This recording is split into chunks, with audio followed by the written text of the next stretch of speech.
Welcome to the Awakening Together channel here on YouTube. This is our Awakening Together weekly gathering. Each and every week we have a different minister who speaks. If you'd like to attend our services live, please visit our website awakening-together.org. Click on Online Sanctuary on the main menu. Then, How to Enter the Sanctuary. Our services are held Sundays at 10:15 a.m. Eastern Time. We'd love to see you in the sanctuary. Welcome. So glad to be here with you guys and so glad to see you. And yes, we are here for the Sunday gathering. Righty. Thanks, Sina. All right. So we are going to start off with Awakening Together statement of purpose. Awakening Together is a universal assembly of peers dedicated to recognizing and embracing universal wisdom, regardless of the form in which it appears. We are also dedicated to recognizing the ways we deny universal wisdom by adopting personal beliefs and biases. We want to recognize these limitations so we can free ourselves from them and open to the continuous flow of universal wisdom. We are an assembly of equals, joined in common purpose, awakening to one true self.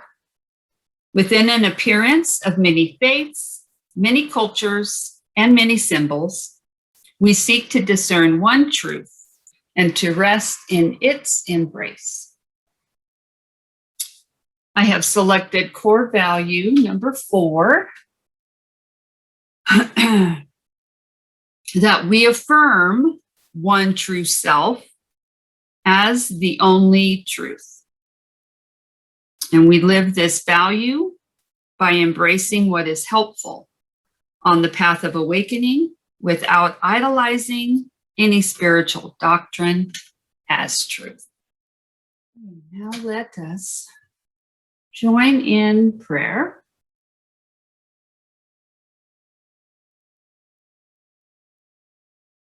Dear Father, we thank you for this time to be together.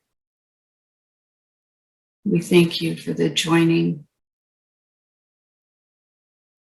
We thank you for sharing all that you would share with us today. We may hear what we need to hear, that I may teach what I need to learn, and that always we keep love in the middle, even as we are learning, even as we walk and attempting to learn to live in this world, but not of this world, even through our mistakes that we see, through the pain we experience. May we keep love in the middle of all of it, to soften it, that we may grow in it and come to know you more and more. Amen.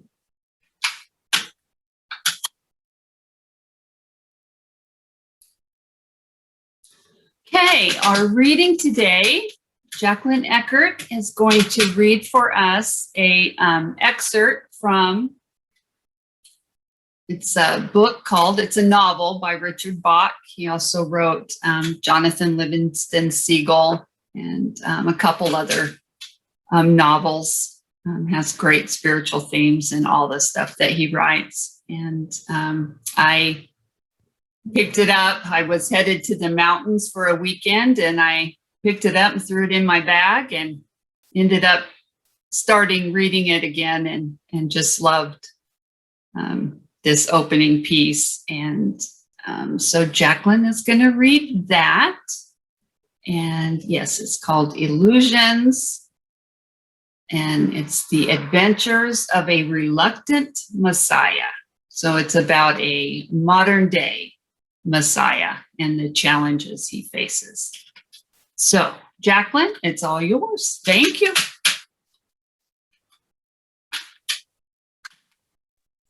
Okay, thank you, Kelly.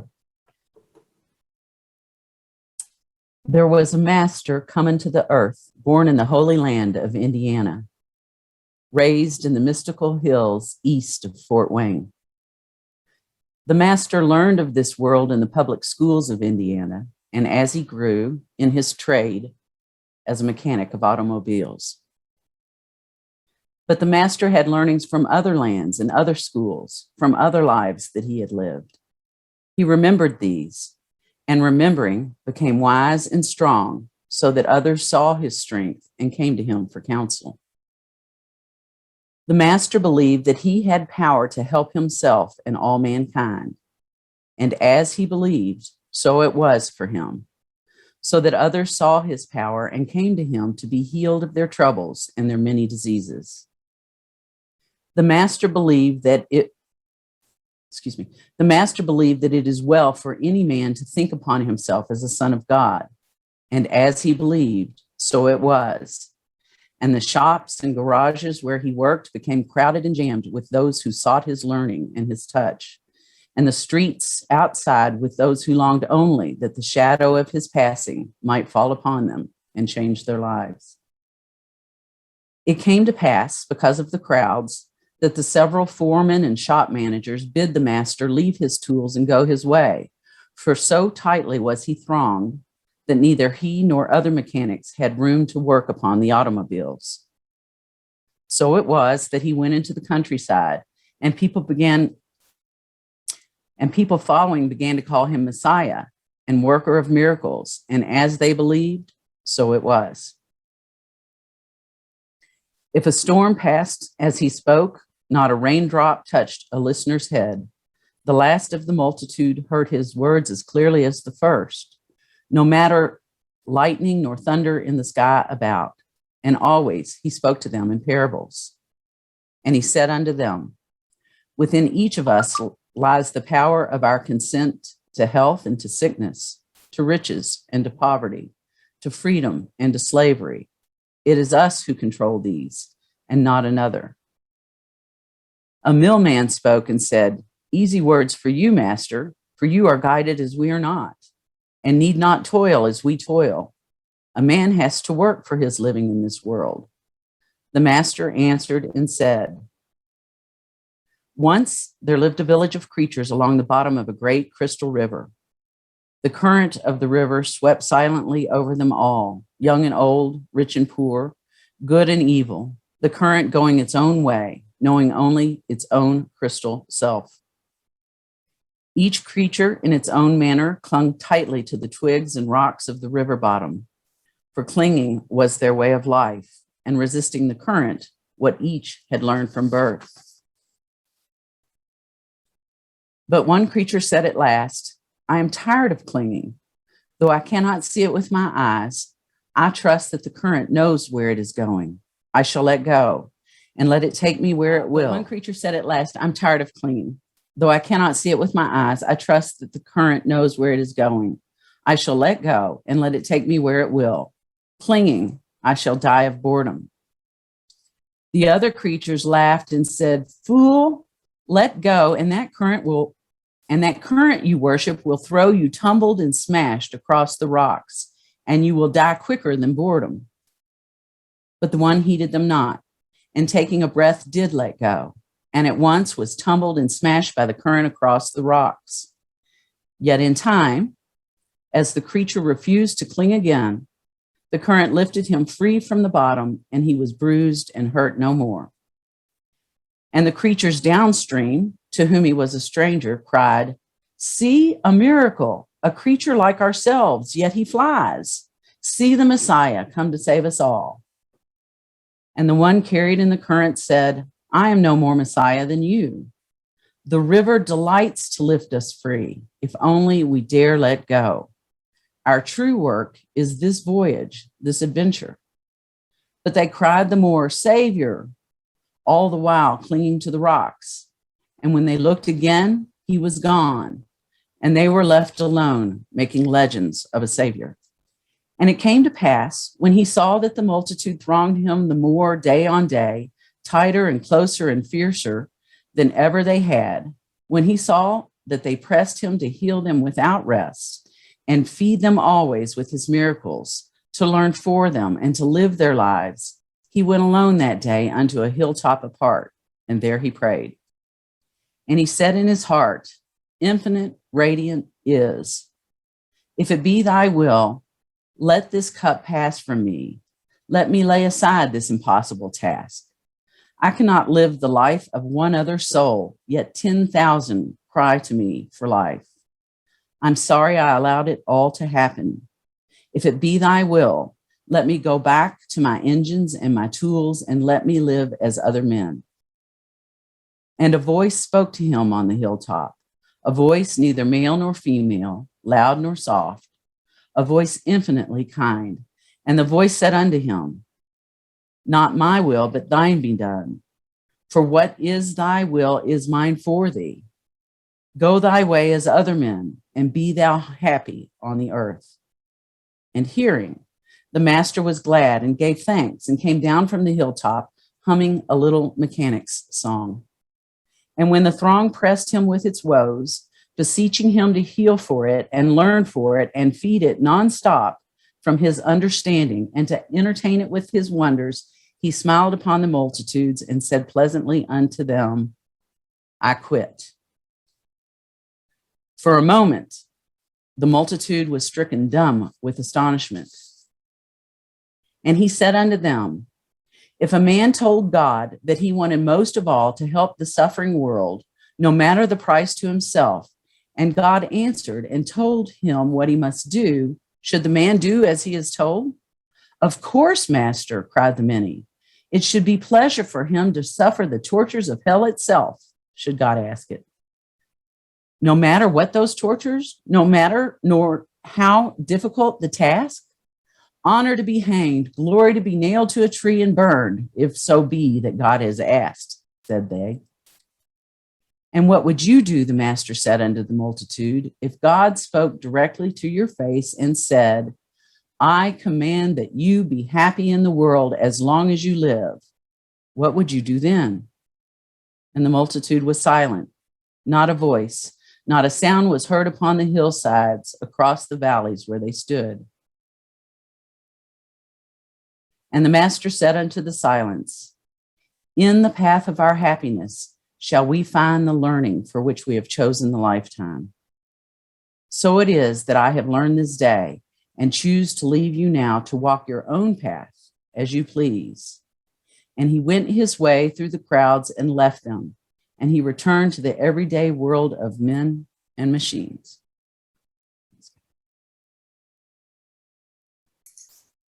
Thank you, Jacquelyn. I love that part when he says, I quit. I just love that part. Just like when I was up there in the mountains and I was reading this, I was thinking, oh, it's about obligation. And so that's kind of what started all this for me. So I thought that was a great reading of that.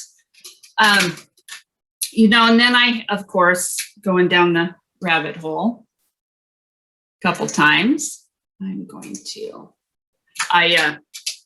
looked up the definition of obligation. And it says something by which a person is bound or obliged to do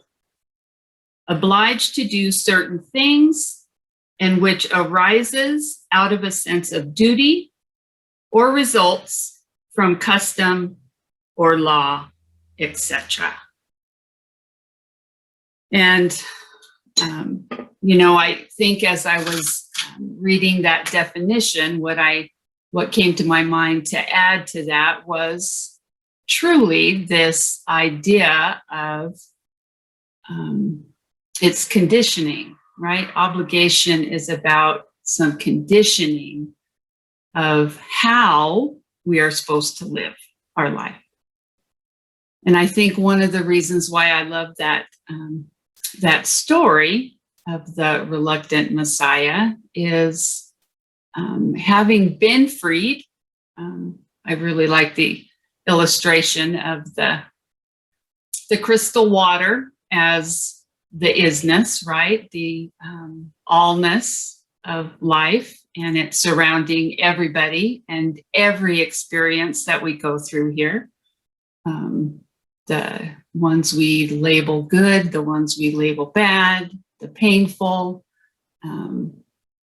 all of that stuff, and that water surrounding all of it. And that the suffering was coming from people clinging onto branches and clinging to these things learned about what is going to make us happy and how we're supposed to live. And one person finally said, I don't know. I know that as I hang on here, I'm getting beat by the force of the water. I know it's taking a lot of energy to hang on to these ideas and to hang on to these things. And I think I'm just going to let go. And so, as in, I think it's a great description as well as what the purification is like, because, right, we let go, and there is some bumps and bruises along the way. We don't necessarily know how to navigate all that stuff, but he said in time that settles down, and the current, the awareness, the love, the isness lifts us above that stuff. And so the reluctant Messiah learns these lessons, and everybody sees, the freedom, and thinks that it's only within him. That, look at that, there is this person that can come and save us by a touch, by his wisdom, by his power, because he is the Son of God. And the lesson that he tried to share was, this originates no more in me than in you, and it is in you as well. And attempted to teach that lesson. Also attempted to teach the lesson that that in the letting go, and in the letting go of some of these ideas, these obligations to live this conditioned life that we learn in school, that we learn from our parents, in an effort to let that stuff go, that is what will lead us to happiness. And so the problem has never necessarily been that we shouldn't pursue happiness. It's that we have no clue how to. We don't know how to. That don't understand that happiness comes from the release of the world and not the clinging of the world. So a Messiah comes to having let go of the world, to try and share that, and some listen and some don't. So the burden of all that kind of stuff, and then going up and finding out that you don't have to make them see. You need to live it for yourself. You need to be the freedom. You need to be the free of obligation. And go live that way and live happy. And so the rest of the story is him going back to just being, a mechanic. And he certainly runs into places where he can teach and share, and does that in a way that he is most comfortable with. So it gives, it gave me a chance to review. And I think I just scratched the surface, and it's like everything when you decide that you want to look at something that you think before up to that point you had a clear understanding of, you find that, there is so much more to it than you ever thought possible. And that's a good thing, right? It's always a good thing to go, oh, I don't know. Okay, well then show me a little bit here. So going back to look at a little bit at my own sense of obligations, my own sense of conditioning, and where I have gotten tripped up of that, in the past. And so we get to use journals, and one of the first things that came up, and it was interesting to me because it was brought about by this trip where I took this book. Okay, so I know I have shared with you guys before,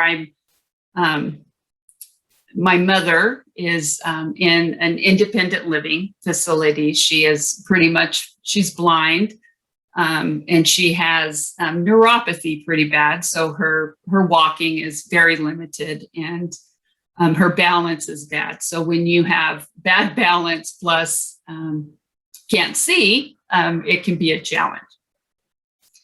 And I'm the only caretaker for her.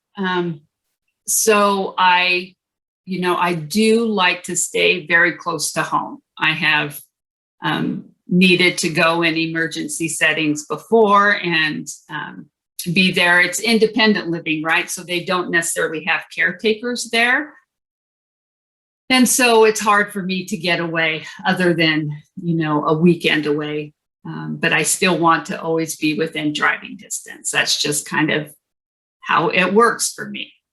So we got this opportunity to go up into the mountains, which is, it's pretty remote. It's probably about a 4.5-hour drive, and which was okay, except there is no cell phone service. I mean, you had to be completely off the grid. And I was absolutely terrified of that. I was so scared to go up there. I was making calls. I said, I have a mother that needs to kind of be able to get a hold of me, and, the facility may need to get a hold of me, and all that stuff. And so I was, kind of in this panic. And so I had to visit with my husband about it because I didn't think I was going to go. And I needed to go, right? I mean, we all need that time away and that recharge, and certainly to not have the work phone calls coming in. So I really needed it. So sat down with my husband a little bit, and he reminded me, one, that my mom had just been to 2 doctor's appointments and got a clear bill of health. The doctor had said, Marilyn, I think you got another 10 to 20 years in you. And she said, oh, God, don't tell me that. She didn't want to hear that, but the doctor says she's fine. So Jim reminded me of that. And then he reminded me that I wasn't in control anyway. Even if I did have cell phone service up there, I wasn't in control of anything that was going to happen here. So I was able to, I had to go have the conversation with her, because another thing is that we talk every night. And this has happened since my brother passed away.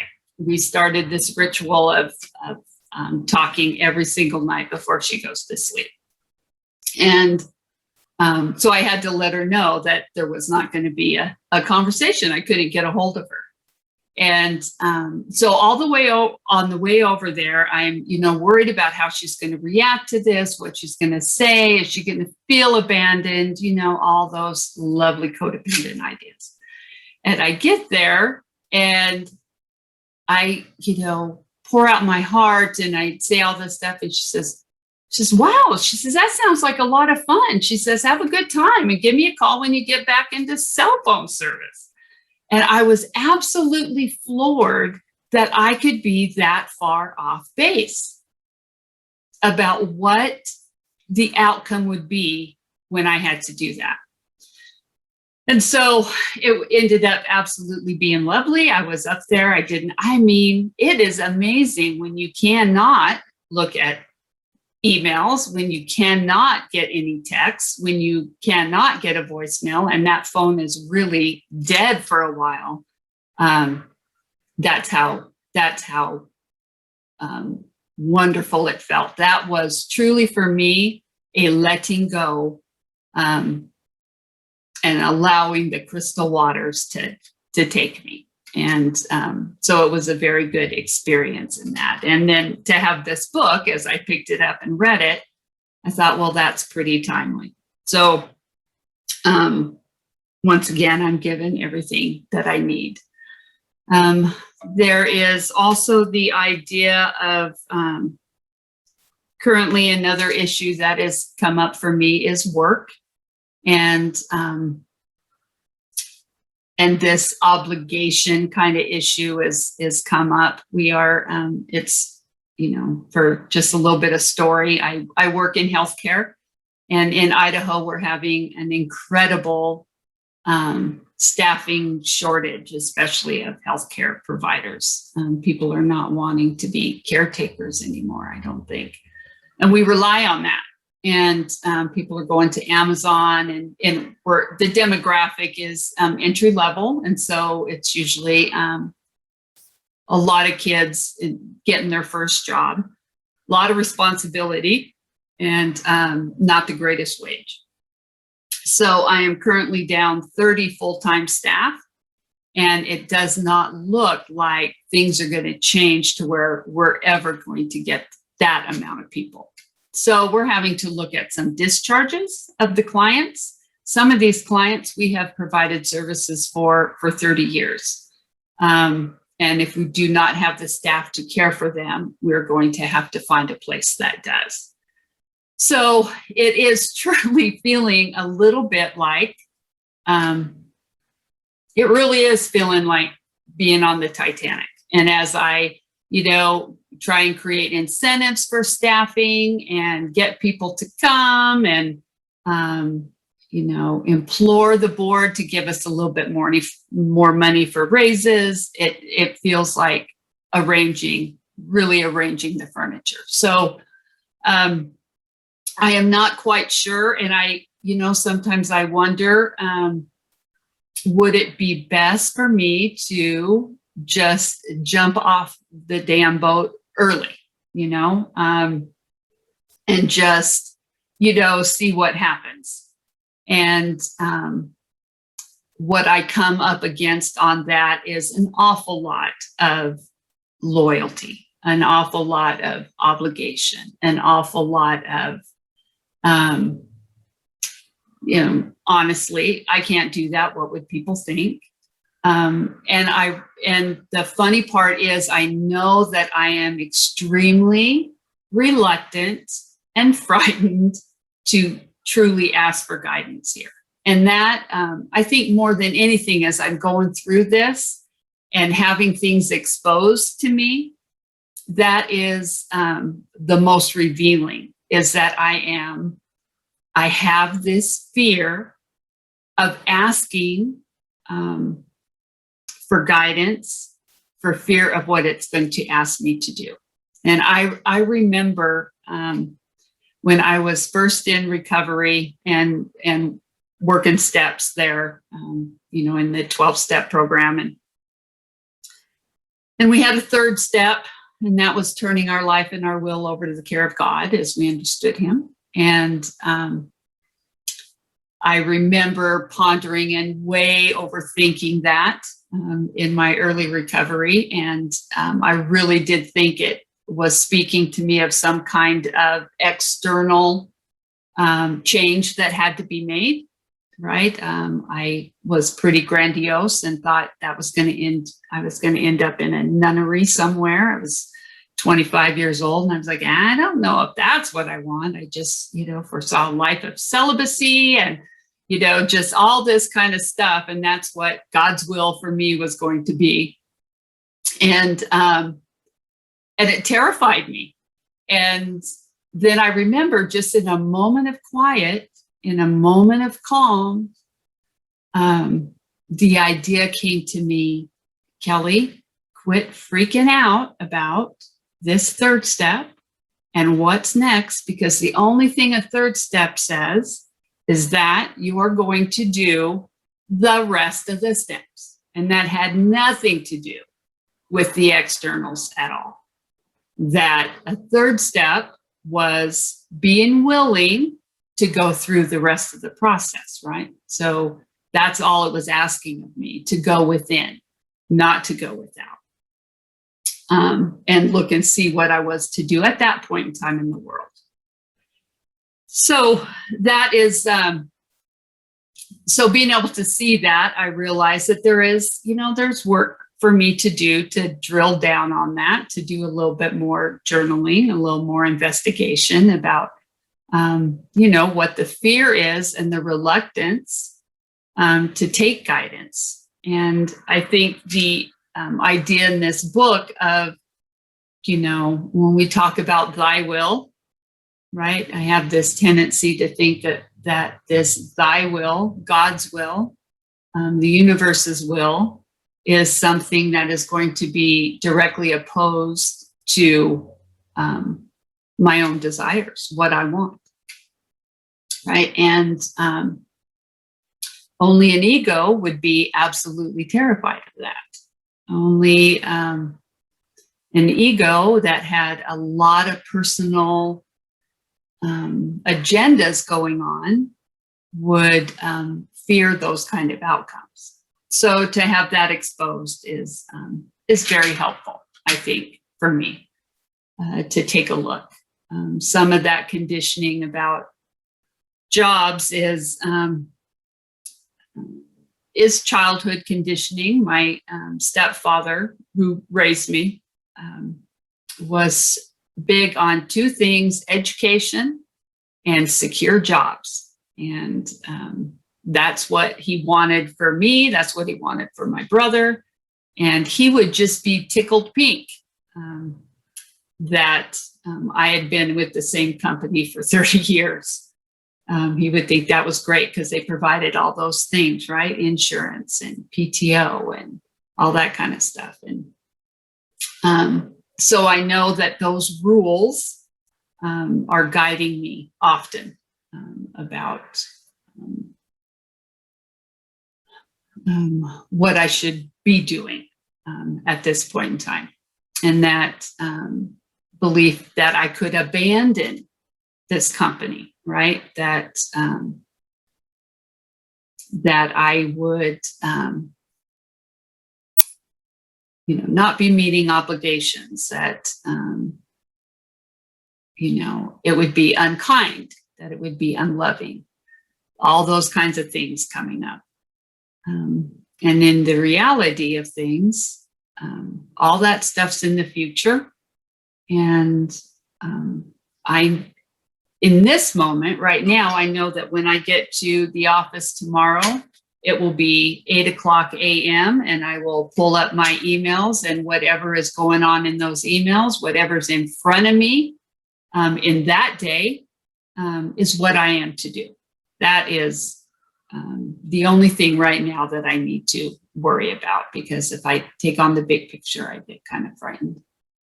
So when Kelly gets frightened, she chooses to, crawl into the bed and pull the covers over her head because she just doesn't know how to function any other way. So you got to keep that fear at a lower level. So then after I did some of that journaling and I did some of that looking and felt pretty free in doing that, which was nice. Got a little bit of relief. Then I was kind of guided to look at something from Way of Mastery that is very helpful in this. It kind of is a continuation of the I Need Do Nothing in the course, which also came to mind. So I thought I would look at that, maybe read a little bit of that. And this is from Lesson 2, You Create Your Experience, from Way of Mastery. Many times I have shared with you that you need do nothing. Listen to those words and take them into yourself as though they are your own voice, because they are. I need do nothing. You do not have to survive. Who ever told you that you had to? You do not have to make everybody happy. Who ever told you that you had to? Who ever told you that you could make anybody happy? You do not have to abide as a body in space and time. Whoever told you that you had to? You do not have to pay your bills. Who told you that? You literally need do nothing. That's a lot to swallow. That's a tough one. It is quite different than wanting or choosing to do something. You do not need to love your parents. You do not need to honor your father and your mother. You do not need to worship me or love me. You do not need to love yourself. You literally need do nothing. For need is an expression of the perception that there is something you lack. Because you are one with God, there is never a moment when you lack anything at all. Can you allow the thought to emerge in the mind when you arise in the morning? I need do nothing. I don't have to get out of this bed. I don't have to go to an office. I don't need to fulfill that order. I don't need to say good morning to my mate. I literally need do nothing. For how can there be the power of freedom to choose and to create when you are being governed by the belief of the world that you must be a certain way?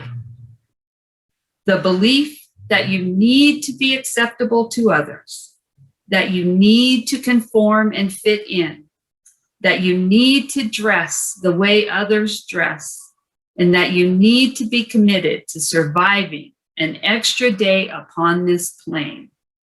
There can be no freedom where there is need.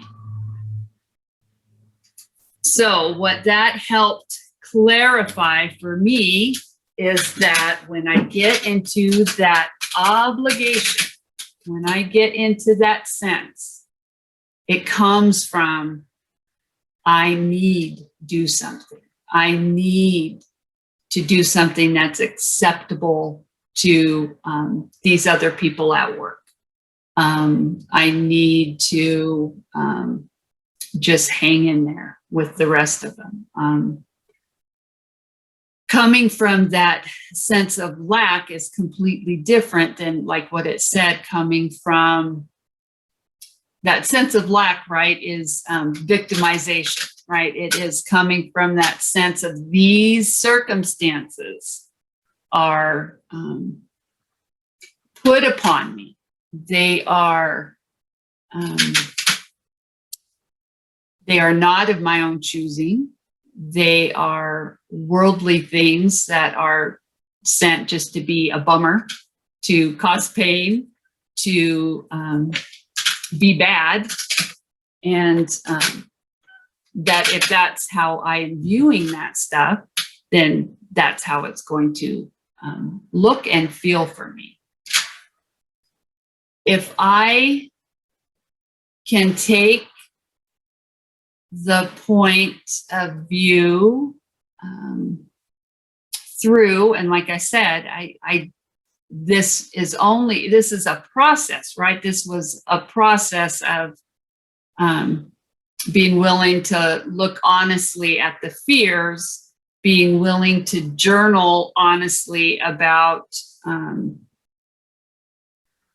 the outcomes I was frightened of, and the image I was afraid of projecting or not projecting at work, any of that kind of stuff. Being willing to look frees up for allowing some of these other ideas to come in, because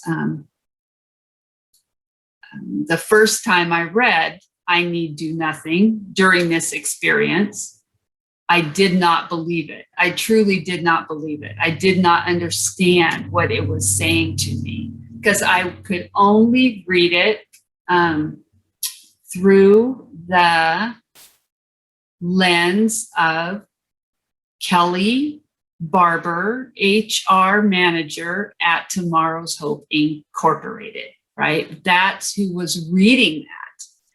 And as she read that, she was like, this is BS. There's no way. There's a lot of things. Just look at my email.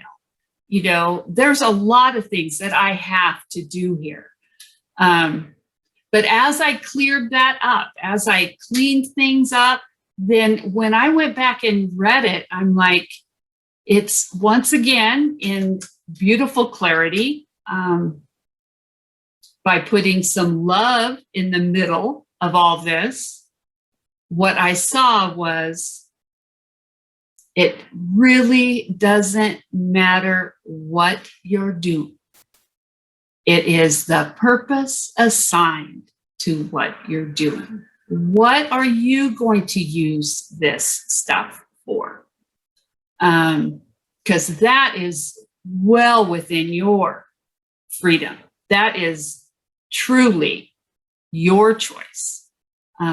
If you stay for whatever reason, if you're going to stay to use it for more purification, because obviously there's plenty of that, to look at fear, to look at image, you can use it for that. And that would be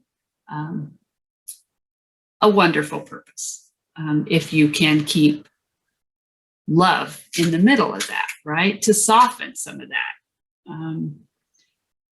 So that was very helpful. And I was able to see that, right? Then it becomes a choice, right? Then it becomes something that I want to do. As Jeshua said in Way of Mastery, you know, wanting to do something is totally different than I need to do something. I'm obligated to do something. Wanting to do something with some purpose. And sometimes just to see where it goes, right? Just to let go of the current and see where that goes there. And then I think I keep showing up here and practicing these tools and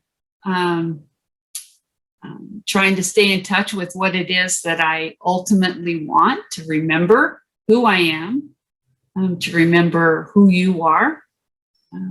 I continue to do all that because I would love the experience of being completely open and going to my Father and saying, okay, right here, right now, what do you want me to do? And if he said, turn in your letter of resignation, that I could do that in peace.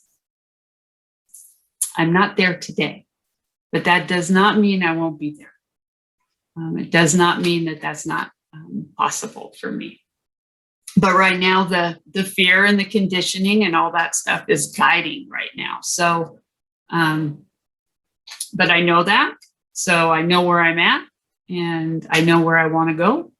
And maybe, God willing, I can let go and just ride the crystal waters.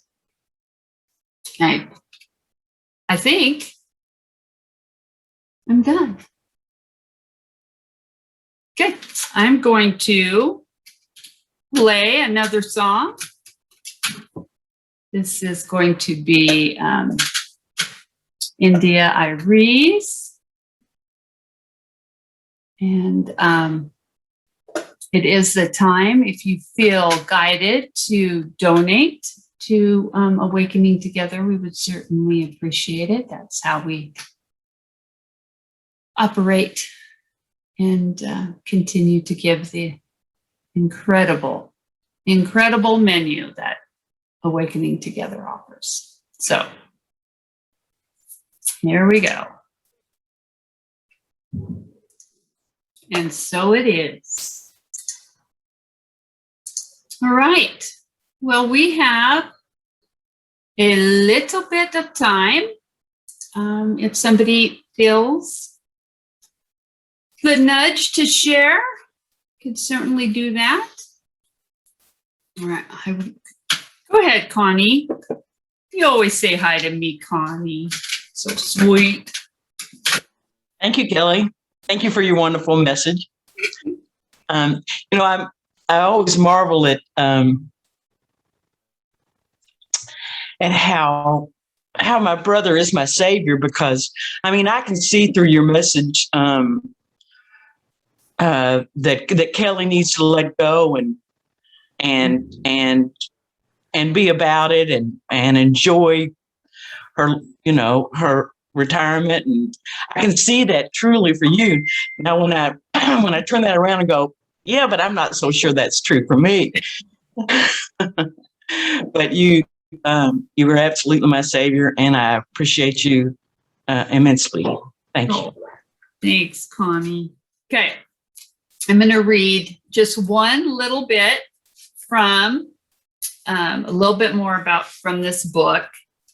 See, this is it. This is the book, Illusions. It's a great book. And there's this section in it where Richard, who is the student, is given the book. It's like the master's handbook, basically, is what it is, which is really cute. And there's just these two sections in it that I wanted to read for you in closing. And so in the handbook, in the master's handbook, it says, your only obligation in any lifetime is to be true to yourself. Being true to anyone else or anything else is not only impossible, but the mark of a fake Messiah. The simplest questions are the most profound. Where were you born? Where is your home? Where are you going? What are you doing? Think about these once in a while and watch your answers change. All right. Thank you all. Love ya bunches. Jacquelyn, thank you for reading. Sana, thank you just for being here as you always are, consistent and beautiful that way. All right, and I'm going to play one more closing song, and then I believe that everyone needs to hang out for a little fellowship if you feel the need. Okay, again, thank you. Love you all. You've been watching our online gathering. It happens weekly on Sundays at 10:15 a.m. Eastern Time. To join us live in the sanctuary, visit our website, awakening-together.org. You'll want to click on Online Sanctuary in the main menu, and then in the drop-down menu, look for How to Enter the Sanctuary. Right there at the top of the page is a clickable link. We'd love to see you in the sanctuary and join with you in fellowship. Thank you again for watching. Also, please know that if you'd like to stay connected via the Awakening Together channel here on YouTube, you can subscribe and hit the bell for more notifications. We hope to see you in the sanctuary.